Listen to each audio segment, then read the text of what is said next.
السلام علیکم ورحمۃ اللہ وبرکاتہ۔ آج کا راشد سہارا کا اداریہ بھی پڑھنے لائق ہے، اسے میں پڑھتا ہوں، سنیے گا۔ قرطاس ابیض و اسود جمہوریت میں حکمراں اور حزب اختلاف لازم و ملزوم ہیں۔ ان کا ایک دوسرے پر تنقید کرنا بھی جمہوری صحت مندی کی علامت ہے، لیکن جب یہ تنقید برائے مخالفت اور روشن حقائق پر مٹی ڈال کر بدنام کرنے کی غرض سے کی جائے تو پھر یہ تنقید نہیں رہتی، اسے بغض و عناد اور کھلی دشمنی کہا جاتا ہے۔ مرکز کی مودی حکومت یوں تو اپنے آغاز سے ہی اس کھلی دشمنی کا اظہار کرتی آئی ہے، مگر کل جب وزیر خزانہ نے سابقہ منموہن سنگھ کی حکومت کے سلسلے میں قرطاس ابیض جاری کر کے معیشت کو متحرک رکھنے میں ناکامی کا الزام لگایا تو دنیا ششدر رہ گئی۔ وزیر خزانہ نے وزیر اعظم نریندر مودی کو منموہن سنگھ سے بھی بڑا ماہر اقتصادیات ظاہر کرنے سے پہلے ایک بار بھی یہ نہیں سوچا کہ منموہن سنگھ کی معاشیات کے بارے میں اب بھی اندرون و بیرون ملک عزت و احترام سے بات کی جاتی ہے۔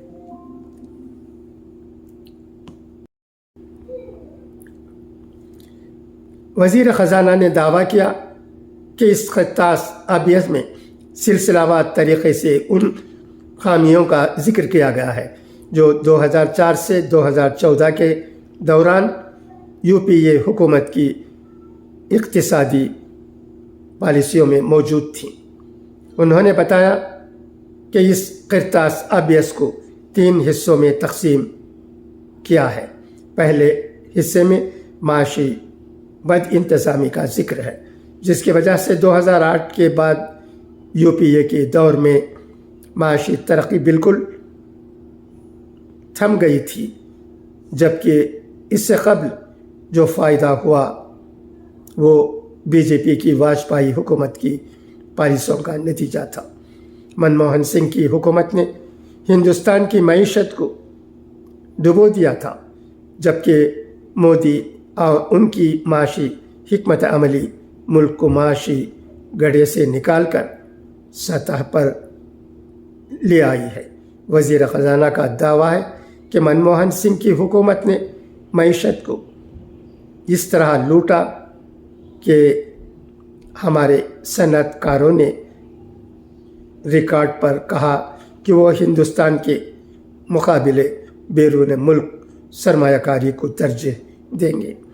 اس قرطاس ابیض میں یو پی اے کے 10 برسوں اور این ڈی اے کے 10 برسوں کا موازنہ کیا گیا ہے اور کہا گیا ہے کہ اس وقت ہم نازک 5 معیشتوں میں سے ایک تھے، اب ہم ٹاپ 5 معیشتوں میں سے ایک ہے۔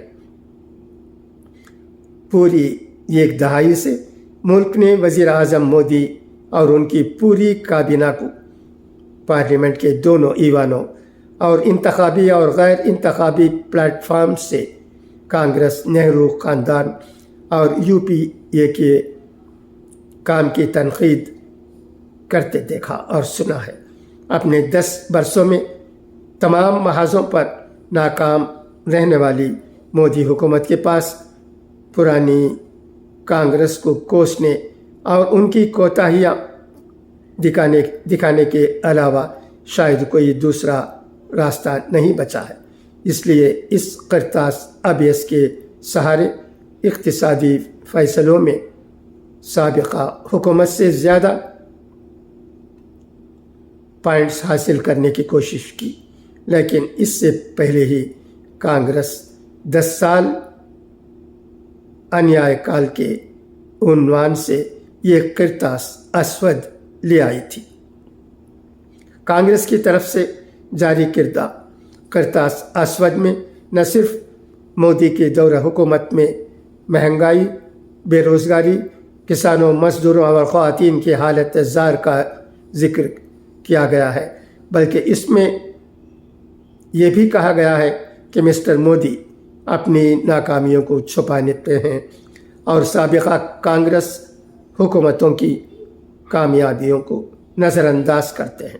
کرتاس اسود میں بتایا گیا ہے کہ کس طرح وزیر اعظم مودی اپنے دوستوں کو فائدہ پہنچاتے ہیں۔ اس میں ہم وطنوں کی توجہ اس بات کی طرف بھی مبذول کرائی گئی ہے کہ نریندر مودی نے ہر سال 2 کروڑ لوگوں کو نوکریاں دینے اور 2022 تک کسانوں کی آمدنی دوگنی کرنے کا وعدہ کیا تھا۔ کرتاس اسود میں منریگا کی رقم مستحقین تک نہ پہنچنے کا بھی ذکر ہے۔ کانگریس نے کہا ہے کہ 10 سالوں میں بی جے پی نے اپوزیشن کے 400 سے زیادہ MLA کو اپنی پارٹی میں شامل کیا ہے۔ اس میں مودی حکومت کی طرف سے غیر بی جے پی ریاستوں کے ساتھ کیے جانے والے امتیازی سلوک کو بھی اجاگر کیا گیا ہے۔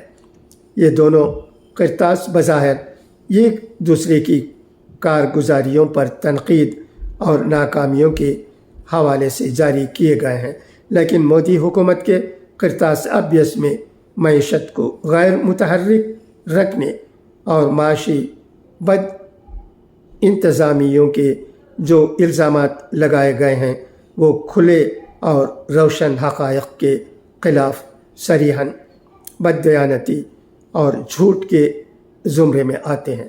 منموہن سنگھ کی اقتصادی پالیسیوں اور کشادہ کاری کی ایک دنیا معترف ہے۔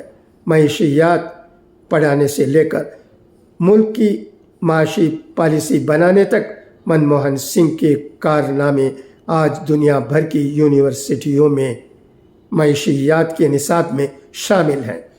بہتر تو یہ ہوتا کہ 10 سال پہلے کیے گئے کاموں میں خامیاں تلاش کرنے کے بجائے مودی حکومت ایمانداری کا مظاہرہ کرتے ہوئے اپنے دور حکومت کی حقیقی کامیابیوں پر کرتاس ابیض لاتی۔